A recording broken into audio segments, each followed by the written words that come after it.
Hey everybody, have you considered starting a podcast? We here at Screwball highly recommend Podbean for getting your podcast out to a larger audience. Podbean has given us the ability to easily bring you Screwball each and every week on all of your favorite podcast services. Use the link podbean.com/screwball to sign up and save up to 35% annually. You can also use the link podbean.com/pro/screwball to sign up for a business subscription. Happy podcasting. Hey everybody, welcome back to Screwball, a baseball podcast, your home for everything baseball. I'm your host Mike Lepre here with my co-host Frank White. Hey, how's it going? This week on Screwball is a little bit heavier of a news week than we were used to in the last 2 weeks. Got a little bit more to talk about.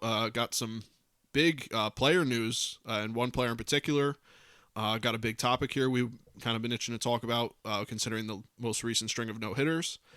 And with that being said, let's just jump right into our first news segment and our topic of the day.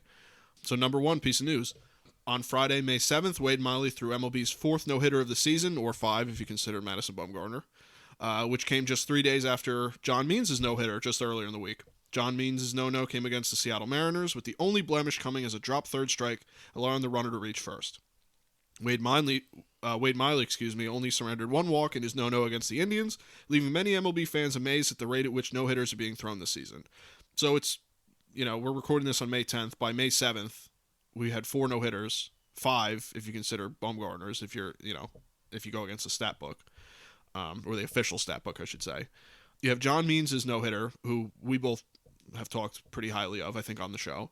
And you have his pretty historic no-hitter. He faced the minimum, and his only blemish was that drop third strike in that pass ball, who the guy ended up getting thrown out, which caused him to face the minimum. So just shy of a perfect game.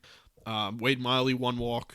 Musgrove was the one hit by pitch. Rodon's was one hit by pitch. So these guys are all flirting with perfection. It's not even, some no-hitters we've seen in the past, multiple walks. So, yeah, I mean, congrats to these guys, Wade Miley and John Means. Wade Miley a little bit more unorthodox kind of guy you would have thought would do it. If the guy's right, the guy's right. I mean, Phil Bumber threw a perfect game, so... But yeah, congrats to these guys, and this leads us into our topic. But before we get to that, just want to get your thoughts on what's going on here with the no hitters and what you thought of these two guys' performance. Yeah, well, John Means is a good pitcher. He doesn't throw hard, but velocity seems to be up a little, and the strikeouts are up, and he's having a really good year. So that's good for them and good for the Orioles fans.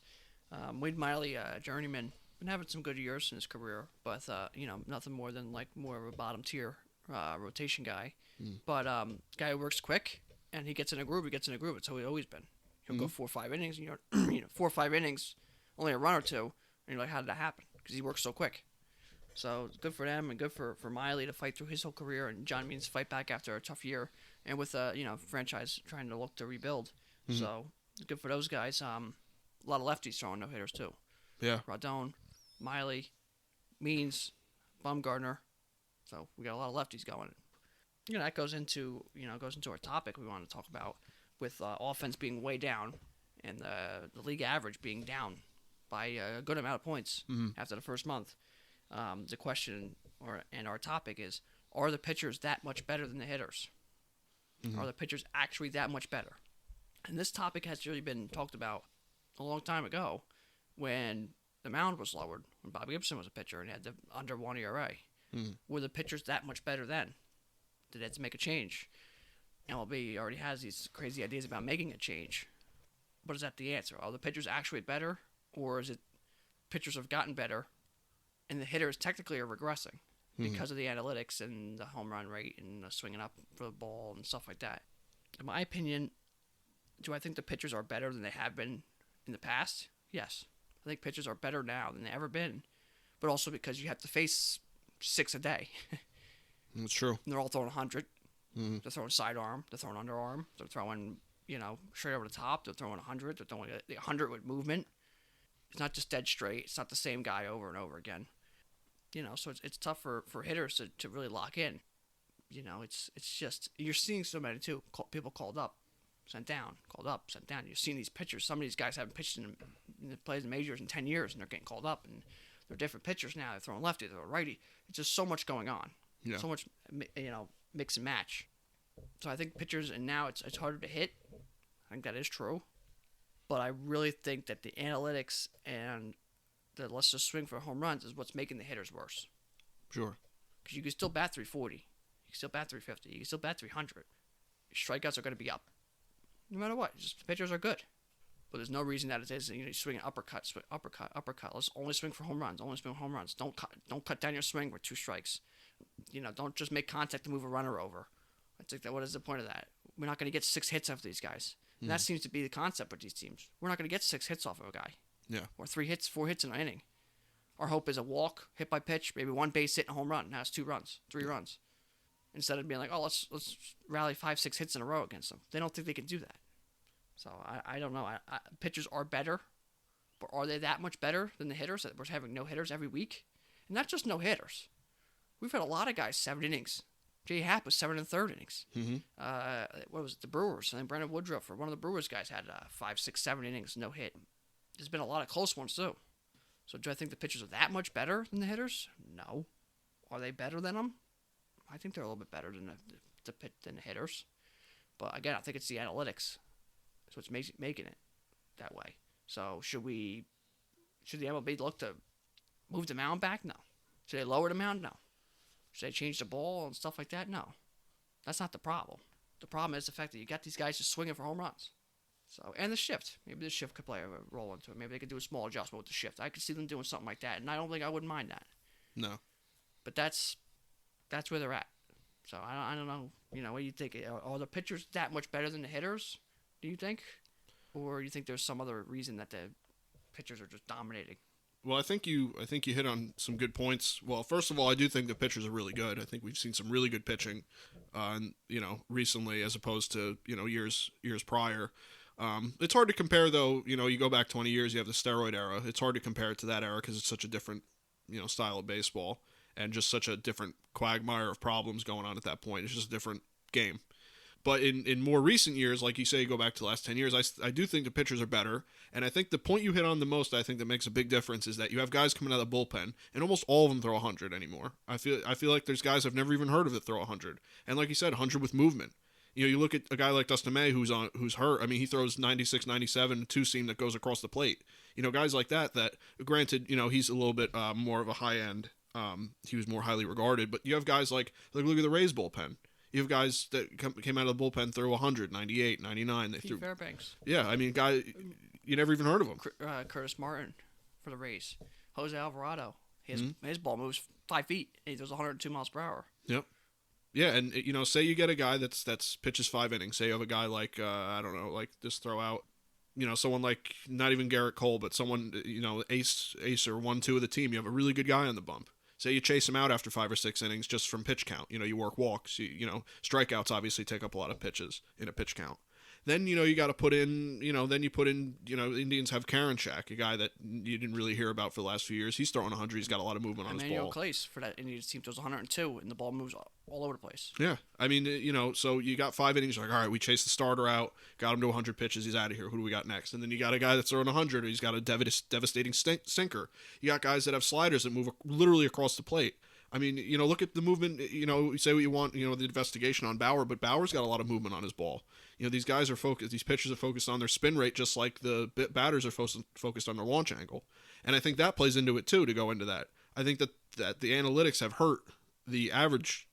Like you said, you have guys like David Fletcher and LeMahieu and Nick Madrigal and these guys that are going to bat 300 and 340, and that'll never go away. But when you're influencing, like look at what was it, Chili Davis for the Mets got fired because he was anti-analytics, and he's obviously an old school guy. He's not old, but he's obviously a little more upper in age and has been around the game a while, and he outright refused the analytics. He thought that it was better to disregard the launch angle and stay in the box and work the count and try to get base hits and work innings. But like you said, with these guys that throw so good, it's hard to work an inning like that and get runners on and put together a lot of hits. But I think a lot has to do with the analytics. I think that the pitchers are getting smarter with adjusting their spin rate and adjusting for putting movement on their ball and doing things that way, just like the hitters are trying to put launch angle on. But I don't think that the two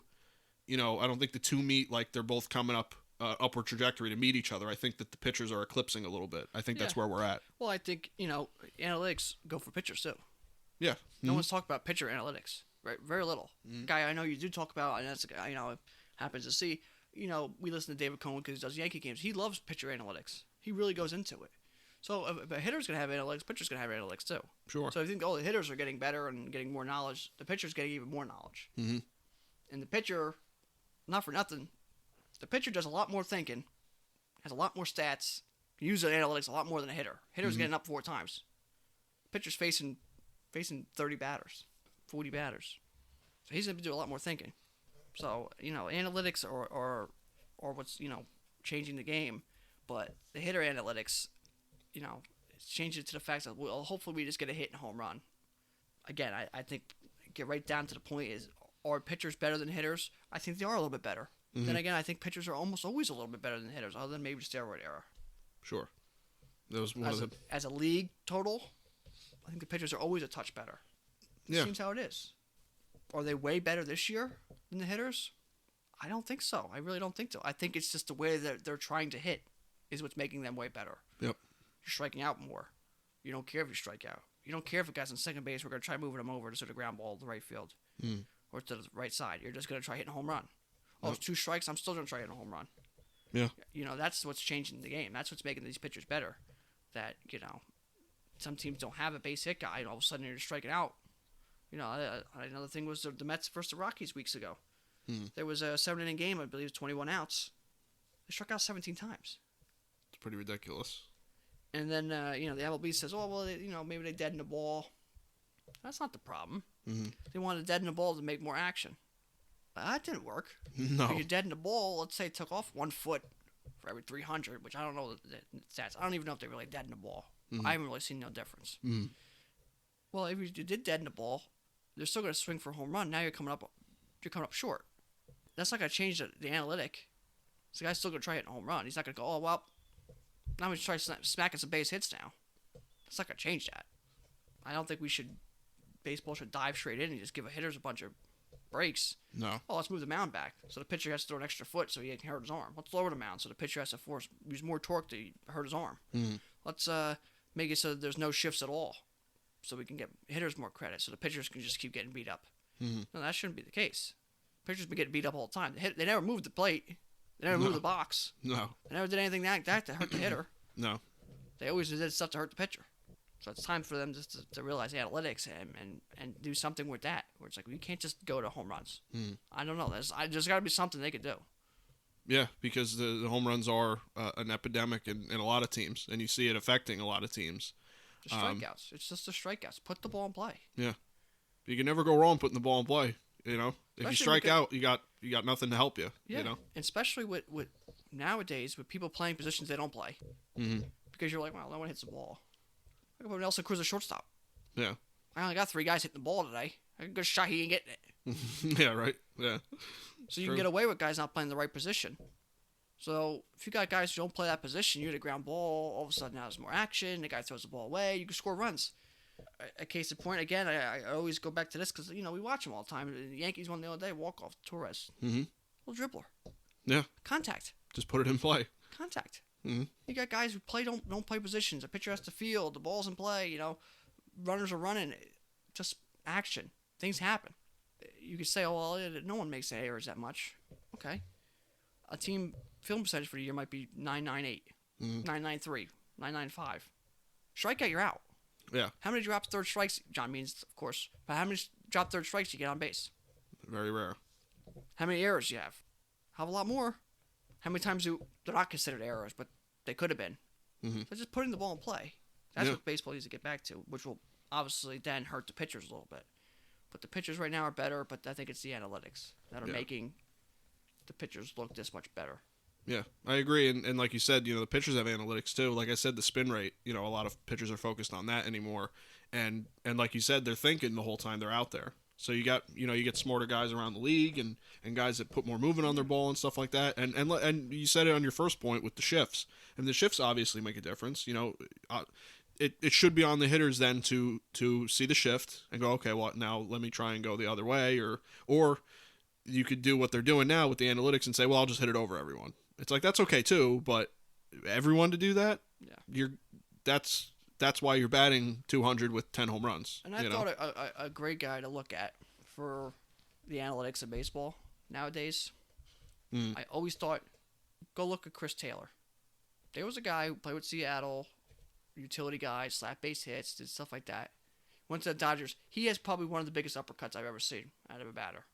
Swings off his back leg for the downs, drops his back shoulder, and swings uppercut for a guy who's a little utility guy who should be hitting base hits. And sure, it changed. He had a good year, but that's changed his whole game. He's not a power hitter. He's not what he's at. I don't understand. The game needs to get back to making contact and doing stuff like that. And pitchers have analytics too. Pitchers have spin rate. They'll go back in the locker room when they're not pitching or whatever. They'll look at this guy's swing. It's so uppercut. His bat's only in the zone for 1 split second. Well, hell, if I throw a high pitch, his bat's never going to reach that high pitch. Sure. So why would I ever throw it low? That's a good point. Uppercut, you ain't going to reach the high pitch unless you get it way out in front. If you get it way out in front, you're going to pull a foul. So why would I ever throw low? And you get guys like Stanton who have the bat's in the zone a long time. You can hit the ball. A lot better chance of fouling the ball, at least hit and make contact with the ball. When your bat's only in the zone at this one specific time, it's hard to hit the ball. And if you don't put it in play, like we both said, you strike out, you're back to the bench. There's no shot. You at least hit the ball to the shortstop. There's a shot, he bobbles it or throws it away, or then things happen. That's baseball. Things happen. Yeah. So we're both in agreement on that. We don't like the high strikeouts. We don't like the go for the downs. I mean, that's fine if you section off almost like a portion of your lineup to that. You say, hey, 3 through 6, that's what you do. Yeah. I got a guy who's got a little bit of power. It's 2 outs in an inning. No one's on. Hey, they got a shift on him. Am I going to really bunt with him? I can try getting another hit. All right, maybe just, hey, go swing for a home run here. 0-1. Okay, now it's 0-2. Still ain't swinging for it. Now, hey, let's just fight him off, fight him up. Maybe make some mistake. Just go for a hit now. Yeah, shorten up. It's different. There's times you can swing for that home run and change it. You don't have to just swing for home run every at bat. We could just keep going on and on and on. There's extra inning rule. Guy on second base.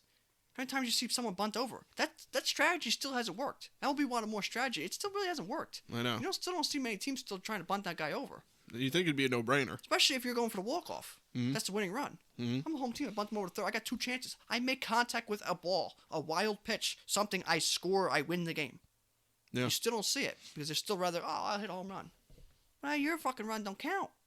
That run wins the game. You can hit a home run all you want, but you touch first base, the game's over. Yeah. That guy touched home. It doesn't matter what you touched second or touched third or touched home. That guy matters. So why are you still trying to hit a home run? So, we got to get back to, hey, you struck out. Let's boo him. Hey, you struck out. That's not good. Yeah. You should be ashamed. Not ashamed, but you know what I mean. Yeah, you should be like, damn, I struck out. Not like, hey, all right. Yeah, I struck out 398 times that year. But, man, remember them 15 home runs I hit? No. Oh, nice job. It changed Matt Carpenter's whole career. This analytics. Yeah. It ruined his career. Because now he's a fly ball guy who was a really big gap-to-gap great hitter. Now he's a fly ball guy, and he's a 190 hitter. There you go. So you can see, and then you can go other places with shifts. Shifts ended Jay Bruce's career, and shifts ended Ryan Howard's career. And so, but to get it all back to our main point here, are the pitchers really that much better than the hitters? No. They're not. They're not that much better than the hitters. Are they maybe a little bit better? Yes. But the way that the hitters go about their approach to the plate is what makes them worse than the pitchers. Yeah, I agree. I think that's the crux of the issue. Yeah. The pitcher's approach is always the same, no matter what the analytics say. Get ahead in the account, make good pitches, and put them away. No matter what you do, no matter what the analytics say, you're still gonna have to do that. Yeah. You still have to get them out. Yep. You're gonna break it all down. He's doing the same thing. He's been doing the same thing since 1877. Yeah. Don't change. That's just how it is. Yeah, I agree. I think that the pitchers are better, and I think the batters have to adjust now.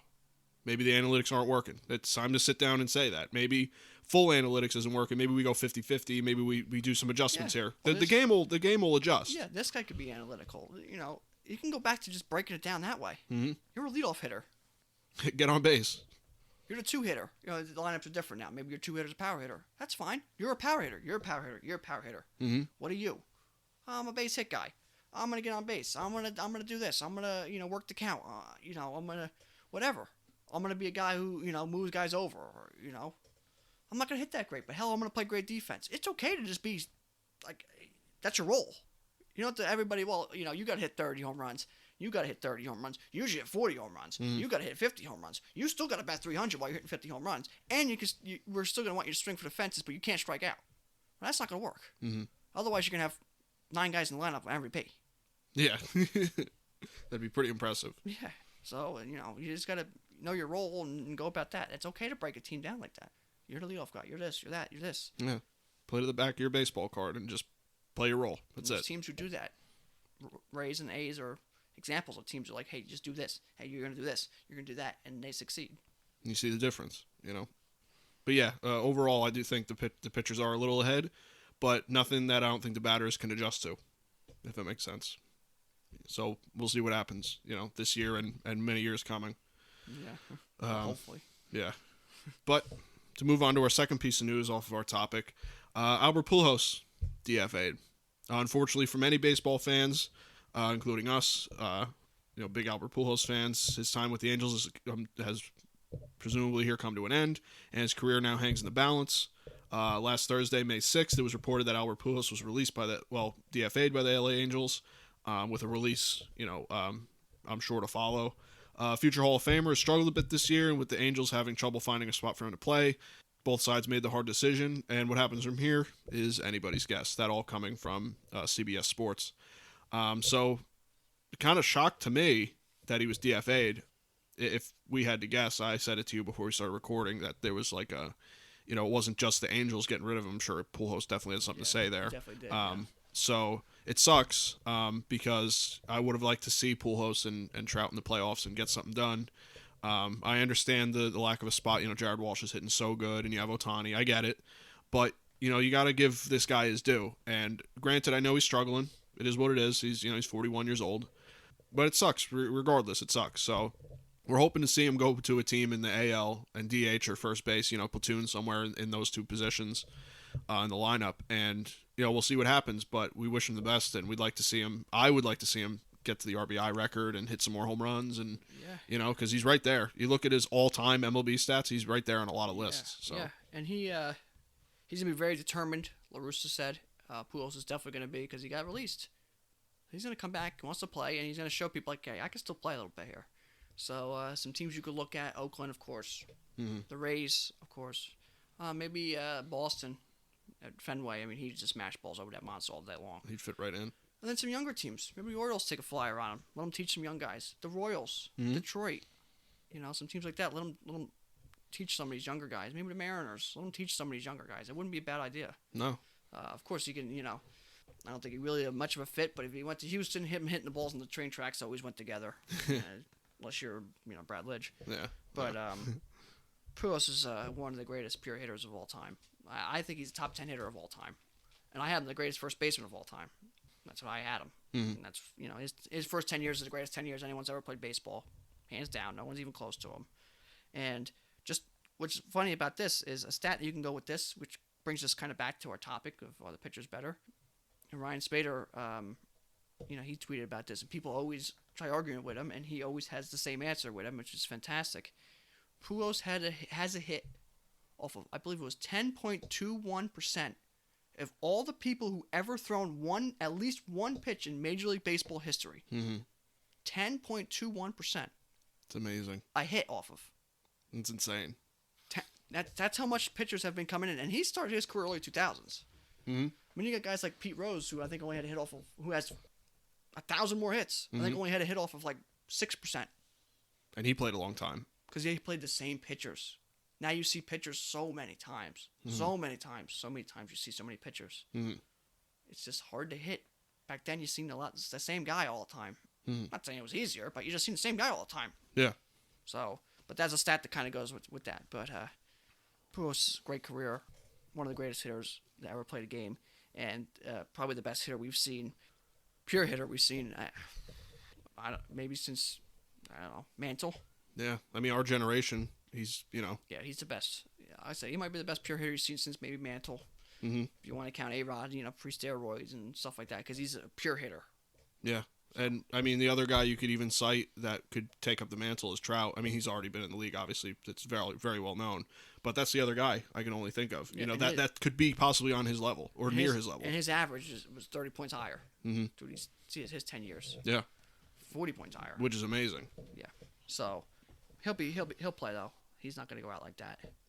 And some other news we got here: the Astros heckled pretty harshly in New York, as I think as most baseball fans believe they were deserved. Of course, the Astros filed a complaint. It is what it is. Astros got what they deserve from New York. So, that was something to take note of, though. Sure. Yankee fans were still chanting their Altuve chants series after. He wasn't there anymore. Yesterday was Mother's Day. So, say everybody, happy belated Mother's Day to everybody. So we, wanted to say that to everybody. Tony Gwynn's birthday the other day. It's a shame he's not around anymore. And our last little piece of news I had here was Lindor and Jeff McNeil. They definitely had a skirmish in the dugout. It's definitely no raccoon, mouse, possum, grizzly bear, or polar bear, whatever they think they said they had going on. Small little issue in the field. McNeil kind of went after a ball, then pulled off. Lindor got the ball. The guy beat it. Lindor struggling. McNeil struggling. The Mets kind of were not struggling, but they're winning games, but you know what I mean. Yeah, they're not there yet. They're like, hey, what's going on here? Fired their hitting coach. So, things boiled over a little bit. They went in a dugout, went down a tunnel, and some chaos going on. Then you see guys like Conforto, Dominic Smith, some coaches. All of a sudden, people start running down the tunnel. So something happened there. And they said, oh, well, we were debating over if it was a raccoon or a rat.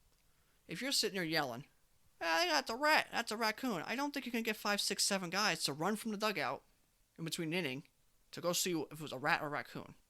So I don't think that was the problem. Yeah, something a little deeper going on. Yeah, so I think that was definitely some sort of skirmish there in the dugout. Like, hey, this and that. And there may not a fight, but some sort of skirmish, disagreement.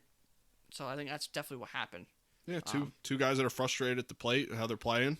It happens. New teammate. You know. Yeah, so that's a little bit piece of news there. That's pretty much all I got for just some top of the news charts, I guess you could say.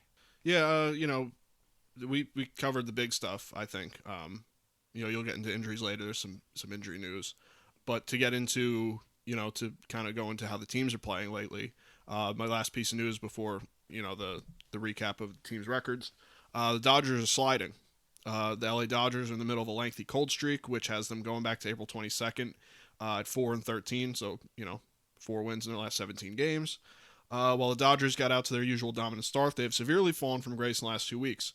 They join now the Yankees and Braves in showing early season struggles from teams with some of the best talent in the league. Is this nothing to worry about, or is it time to raise a red flag with the Dodgers? I don't know how Dodger fans are. I'm not really in tune with how they're kind of taking this, because Yankee fans always they jump. Everything goes great, they're jumping the World Series team. Anything goes bad, they're the worst team in the league. So there's never a gauge on where fans are at. This is kind of a first for Dodger fans in a while. Dodgers usually kind of, last year they won the World Series. They were kind of on top all season. They were on top leading into this season. They were really hot at the beginning of the year. So this is kind of a little new territory for Dodger fans. And granted, the team's very talented. Like I said, they're like the Yankees and the Braves. But I don't think it's anything really to be concerned about. I think that, you definitely have to worry about the overall record, and you're now good because the Padres are very good.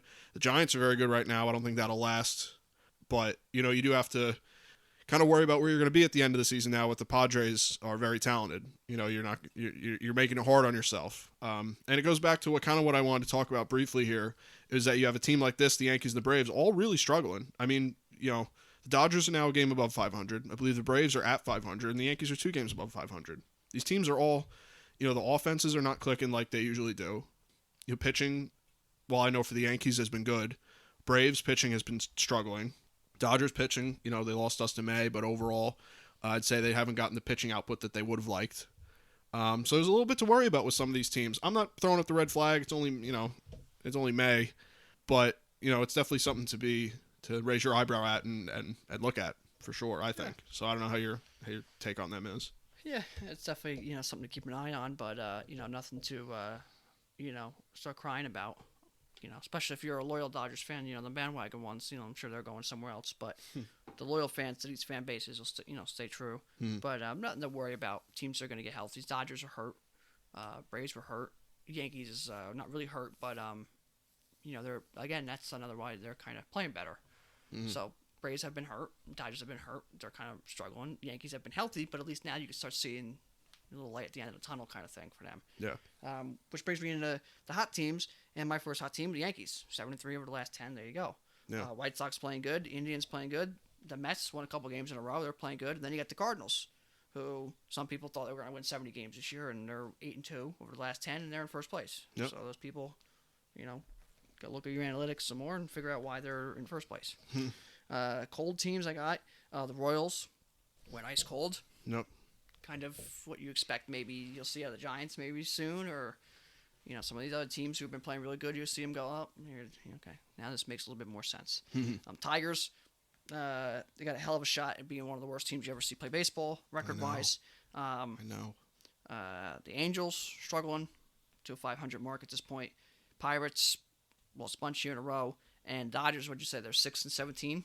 They're 4-13 in their last since April 22nd. Okay, and they're 2-8 in the last 10. Yeah. So, but again, a lot of injuries and stuff they got to worry about, and it's always considered World Series hangover. Sure. So those are some teams I got that are hot and cold. So I don't know if you got a few other teams to mention. Yeah, just to piggyback off of that, my usual who's doing the best right now. The Red Sox have the best record in the league, in the whole league in the MLB at 22-13. The Cardinals, however, own the second best record in the league and the best record in the NL at 21-14. Right behind them are the A's and the Giants, are the close seconds for the AL and NL respectively. Chicago White Sox own the best run differential at +53, and Tigers own the worst at -68. Which, if I had to guess, you could pretty much just pencil that in every episode here. Who's gonna have the worst run differential? Because no one's even close to that. So the Tigers will probably just have that all year. You might as well just strap in for that stat. Yeah. But yeah, that's it's a little surprising. The Red Sox are surprising to me. The Giants are surprising to me. The Cardinals are not, and the A's are not. So I think that the Red Sox and Giants are kind of cut from the same cloth here, where I think that eventually the talent is gonna, the averages are kind of gonna weigh out. They're gonna go cold eventually, and I think the pitching has a lot to do with both of the teams' success. I think the Giants and the Red Sox. I think the Red Sox for sure are better offensively, 100%. I think the Giants' offense is good, but I think that the pitching for both teams is not going to, over a whole season, going to carry them. I think it's just the bottom's going to fall out at some point. I don't wish bad among the teams. I know I'm a Yankee fan. I don't like the Red Sox, but I'm just from what I say. Well, the divisions also will prove pretty tough to fight too. Blue Jays will get going. Rays will get going a little bit. Yankees will get going. So the Red Sox have some fight there. They haven't played the Yankees yet. They haven't really played the Rays yet. They really haven't played the Blue Jays all that much yet. Mm-hmm. And then the Giants case, the Dodgers will be playing better. Pirates will be playing better. The Diamondbacks have been 500. Mm-hmm. So, and then it's always tough to go to Colorado and play. So, things will turn around and they got to go play in the dog days. And, you can't really hit great all year. Not everybody. Sure. So, we'll see. We'll see. But, yeah, the things are definitely, those teams are off to hot starts. But things definitely even out at some point. Yeah, some of these teams are too talented, or I feel a little bit of a lack of talent. I mean, you could always have just random. The Red Sox are the kings at having random good years. They really are. So could this be one of those random years? The Giants were like that too, every even year. It's an odd year this year, obviously, but they've shown that in the past too. Year for sure. Yeah, oh yeah. Some weird teams that are really good, and some teams I don't expect to be struggling right now. But it is what it is. It's May. Get the chill out of the air and get some warm weather, and that'll definitely make a difference. Balls start flying and stuff. So. We'll see. But to move on to who's hot and who's not, I'll start off with my hot players like usual. No particular order. Number one, I have Yordan Alvarez. Over the past week, batted 520 with a 920 slugging and a 1440 OPS. Pretty good. Yeah, Carlos Delgado Jr. Yeah, I mean, he's on my fantasy team. I love it. He's pretty much been like this kind of. I think he's above 300 for the year. Yeah. So I mean, he wasn't even hitting that many home runs. He's starting to hit them now. I know. Yeah, it's really scary. Yeah, his home runs are kind of down compared to his rookie year, but I mean, I'm not going to complain. Number two, Adolis Garcia, who I really didn't even know was hitting this good until today. Batting 500 over the last week, 917 slugging, 1437 OPS for the Rangers, doing pretty good over there. I believe he's a rookie. Possible rookie of the year candidate. He's leading. I think he's leading all rookies in home runs. Yeah, 9, I believe. Yeah, so I think he has 9. So he's doing good. If I do say so. Number 3, I got Miguel Rojas, batting 458 over the last week with a 917 slugging and a 1417 OPS. I know that hurts you a little bit, knowing you literally just got him on the wrong week. Yeah. But I mean, yeah, he's hitting good. Miguel Rojas is a good hitter, so not really. Pure hitter. Yeah, there you go. I'm not really surprised. Behind him at number 4, I have Starlin Castro, batting 400 over the last week with a 500 slugging and a 1038 OPS. A guy me and you, I know you always liked him. Oh yeah. I don't think gets enough credit, in the league. I don't even know if he plays every day with them. Yeah, I think he does. He does? Okay, I mean, good. Carter Kieboom don't play baseball anymore. That's, I don't know what happened Some with other him. injuries, so Castro's pretty much your starting third baseman over there. Yeah, that's true. Yeah, because you got Turner at short, and you got Harrison Josh Harrison's actually playing. Well, I'll get to him in a second here, but he's been playing okay. Number 5, my hot hitters is Kyle Lewis, batting .400 over the last week with a .600 slugging, a .1055 OPS. A guy that you're familiar with. Sure. He is a great player. We kind of expected this out of him. We expected good production, and we didn't think that last year was just a fluke. So yeah, those are my hot guys for the week. I know you got your hot hitters and pitchers. Yeah, I get a few hitters to mention as well. Dylan Carlson, a guy we thought was Rookie of the Year. He's been great this year, and big reason why the Cardinals are winning. The other Rojas for the Diamondbacks, having a great go over here the last couple of weeks. He's been playing really well. And Aaron Hicks, batting over 400 in the last 7 days. So that's good for him to turn his little season around here. Some pitchers to take a look at who have been doing really good, who are Oscar Yanoa for the Braves. Yeah. Pitching very good. I think he's also batting 600. Didn't he hit a grand slam? Yes. The guy for the, I believe it was, I can't think of what team it was for now, but he had 2 home runs. Brewers. He has 2 home runs this year. Both home runs were hit against the Marlins. Both home runs were hit this year, and both home runs were against the same pitcher. Oh my God. For the Marlins. So I thought that was crazy. Yeah, that goes weird. with Yanoa here hitting a grand slam. But Yanoa's doing good recently. Sandy Alcantara. Yep. John Means. Okay. Yeah. Wade Miley. Pretty good. Yeah, they were both pretty good. Adam Wainwright was 2 outs away from another complete game. Ageless wonder. Yeah. And Zach Wheeler. Yeah. Had another good start. 8 innings. I think he had an 8 innings shutout, right? I think you're right, yeah. Yeah. So there's some pitchers to take a look at, who've been on some hot streaks here over the last 7 days or so. Yeah, and for good reason. John Means and Wade Miley won Players of the Week. I wonder why. Yeah. Coming one blemish shy of a perfect game will definitely do it. So then to get in the cold guys, some big names on the cold list I got this week. Number 1, I got Manuel Margot, batting .045 over the last week with an .045 slugging and an .091 OPS. Just terrible. I think he's actually had a pretty rough year, even defensively. I'm pretty sure he's had a pretty rough go of it. I don't think he's ever really panned out as much as he could have with the Padres, and because he was a top prospect. Yeah. Up there like Jerks and Profar. Mm-hmm. Where you're like, this guy's towards the top, and then he's never really panned out. Yeah, he's a role guy definitely with the Rays. I think that he's clutch with them sometimes, and he kills the Yankees whenever we play him. He just seems to always get a hit, but like you said, hasn't totally panned out like the way they wanted, but definitely not doing it this week. Number 2, I got Carlos Correa, .050 average over last week with 200 slugging and 250 OPS. He definitely heard it also from the Yankee fans, in their series. But overall, I think his average is even not great this season, maybe around 250, hanging around there. So overall, he's got to get going a little bit. You would think he's actually playing this year. He's usually hurt. But to talk about that, the next guy, number 3, Aaron Judge, .095 average over the last week with an .095 slugging, a .304 OPS. Just not only cold, but looked bad.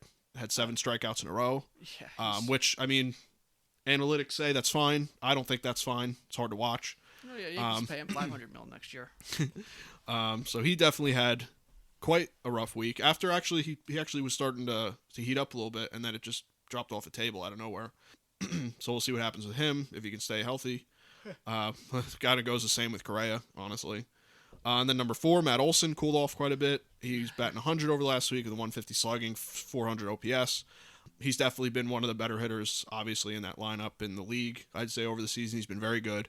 But, batting 100 over last week, it happens. And he still got a 400 OPS, so his on-base was still pretty good. And then number 5, Josh Harrison cooled off quite a bit. 120 average over last week, 280 slugging, 465 OPS. Again, still had a fairly decent on-base percentage.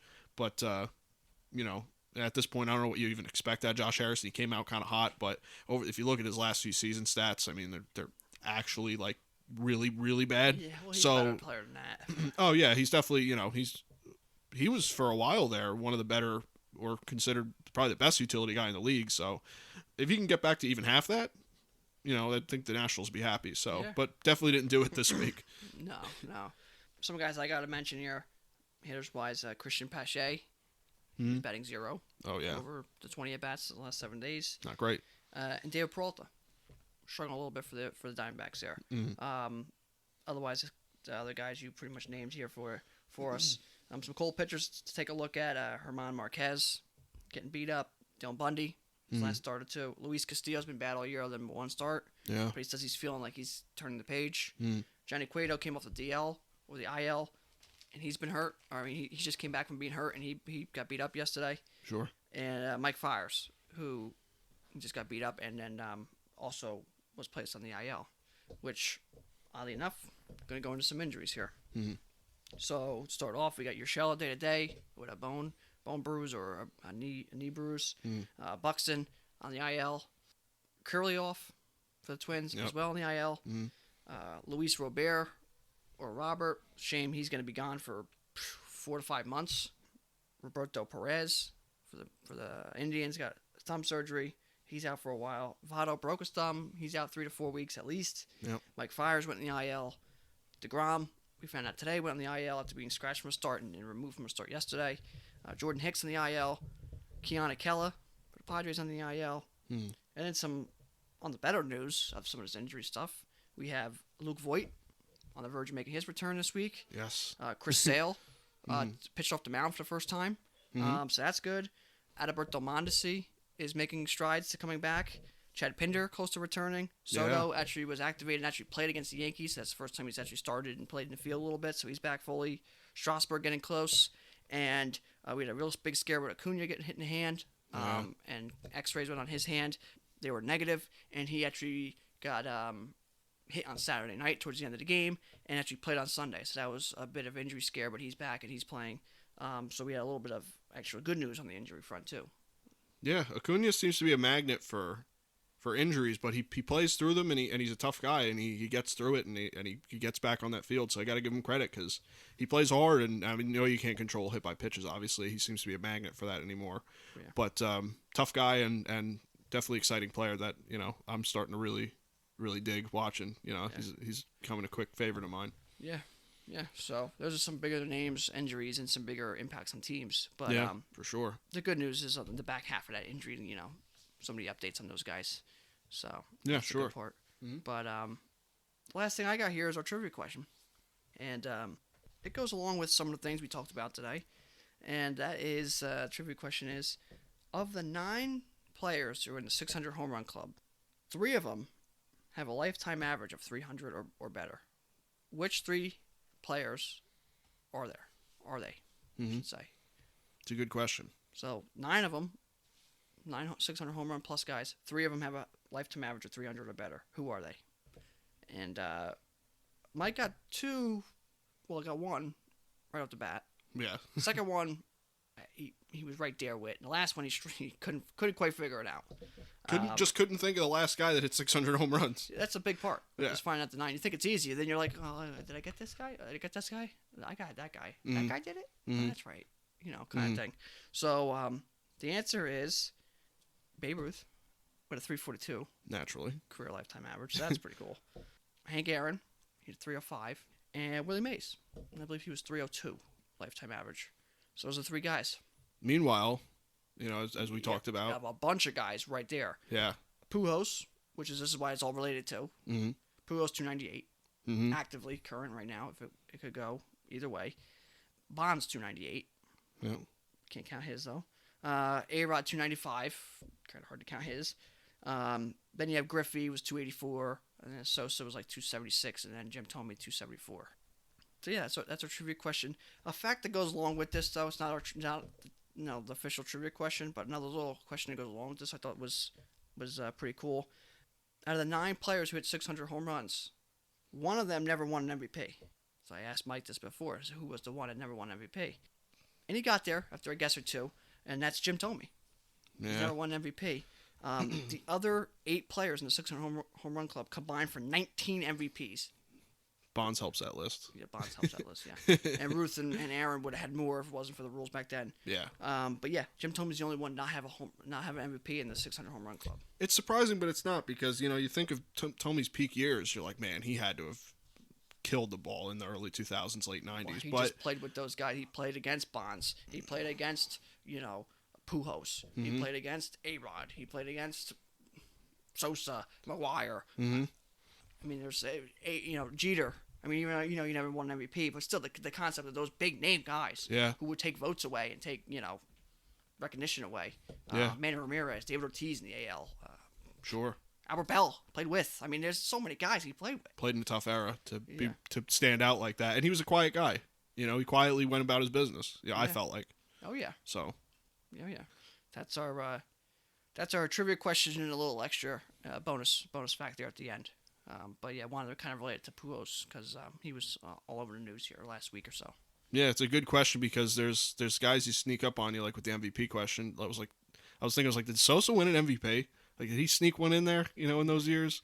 And, with the average one, I know for a fact, I knew, because we talk about it a lot, I knew Pujols was just under the 300 mark. He was over there. Recently. I was going to say, he was over the mark for a while. A-Rod's right there. Guys like that are right there. It's just who eclipsed that 300 mark. So it's a good question. I mean, you only have 9 to pick from, so you could eventually just whittle it down.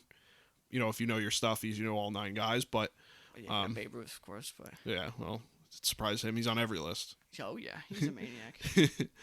But no, yeah, it's good. I don't know if you have anything else that we didn't touch on, any news in the last week or anything you want to bring up, but that's all I kind of had. That's pretty much, again, just to reiterate, happy belated Mother's Day to everybody.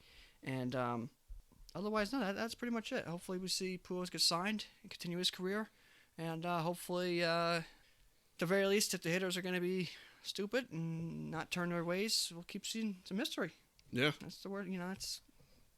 We already got like 5 if you count Bumgarner's. 4.5 if you want to go that route. Yeah. But we'll see a perfect game or two by the end of this year. By the end of this month. Yeah. So. I mean, hopefully by the next time you hear from us, we'll probably have another no-hitter, and maybe Pujols will be signed somewhere. So who knows? We'll just reverse the news a little bit. Yeah. But yeah, that's all I got. So if that's it, then we'll just wrap this thing up. That's it. All right, guys. Well, thank you for listening. You can catch this podcast on Google Podcasts as well as Apple Podcasts and Spotify. You can listen to this podcast on our regularly updated YouTube channel as well as our website, screwball.podbean.com. You can follow me on Twitter at @RealMikeLepre. You can follow me on Instagram at Mike Lepre. And you can follow me on both at FDubs10. You can follow our official Screwball Twitter at ScrewballPod. You can follow our official Screwball Facebook at ScrewballPod. No E in Screw. And that's it from us, guys. We'll see you next week. Yep. Take care.